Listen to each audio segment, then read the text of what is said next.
Rabbi shrah li sadri wa yassir li amri wahlul 'uqdatam min lisani yafqahu qawli. A'udzubillahi minasyaitonir rajim. Bismillahirrahmanirrahim. Ada pertanyaan, berbekam dapat membatalkan puasa. Lalu bagaimana hukumnya darah yang keluar dari seseorang atau yang dikeluarkan semacam donor untuk disuntikan kepada seseorang yang sedang sakit?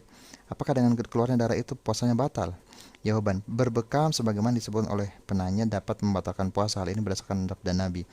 Orang yang membekam dan yang dibekam batal puasa.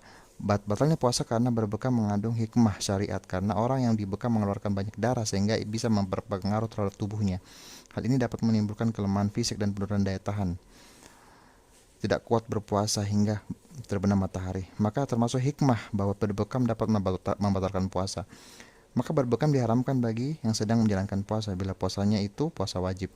Maka orang yang tengah menjalankan puasa wajib tidak boleh melakukan kecuali terpaksa. Jika mereka kondisinya memang demikian, maka berbekamlah. Setelah itu makan dan minumlah agar tubuhnya kuat. Adapun keluarnya darah yang bukan karena bekam, jika itu disebabkan oleh hal lain, maka menurut pendapat yang kuat adalah berlaku hukum berbekam. Demikian juga jika seseorang dikeluarkan darahnya untuk disuntik kepada orang lain membutuhkan, maka hukumnya seperti hukum berbekam. Jika puasanya itu wajib, maka sehendaknya seorang tidak berusaha mengeluarkan banyak darah dari tubuhnya kecuali karena kebutuhan yang mendesak. Misalnya bila tidak diberikan sampai terbenam matahari, maka akibatnya bisa membinasakan si sakit. Adapun keluarnya darah yang tidak disengaja atau tidak ada pilihan seperti luka, misalnya seorang terluka karena terkena pecahan kaca, terkena paku dan sebagainya, maka puasanya tidak batal. Hal ini terjadi tidak sengaja. Kaidah dalam semua hal yang membatalkan puasa bahwa hal itu pada dasarnya tidak membatalkan jika terjadi karena tidak sengaja atau karena tidak ada pilihan. Karena itulah maka orang yang memisah keluar darah di hidungnya, sariawan, orang giginya tanggal berdarah, maksudnya tidak batal. Demikian juga yang mengeluarkan darah untuk diperiksa untuk tidak membatalkan puasa. Dengan demikian kita mengetahui bahwa ada dua jenis hal yang membatalkan puasa, yaitu pertama, karena ada sesuatu yang masuk seperti makan dan minum, dan kedua, karena ada sesuatu yang keluar seperti berbekam dan muntah. Jika seseorang muntah dengan sengaja maka puasanya batal. Tapi jika ia tidak dapat menahan muntah lalu keluar muntah tanpa sengaja, maka puasa tidak batal.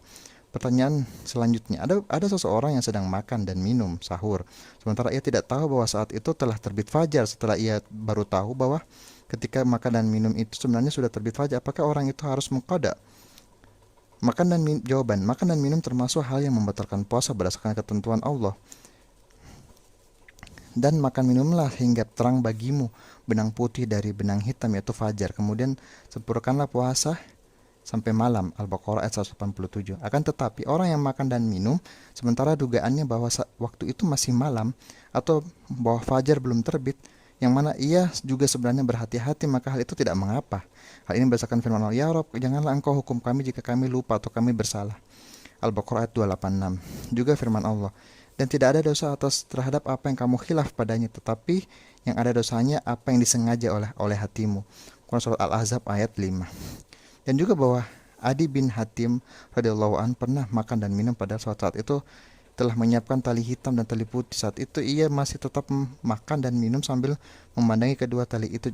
Ketika tampak jelas perbedaan antara keduanya, barulah ia berhenti. Setelah itu ia mengabarkan kepada Nabi. Kemudian Nabi menjelaskan padanya bahwa yang dimaksud dengan dua benang dalam ayat adalah putihnya siang dan hitamnya malam. Namun demikian Nabi tidak menyuruhnya mengqada dengan alasan bahwa Adi bin Hatim tidak mengetahui hukum itu.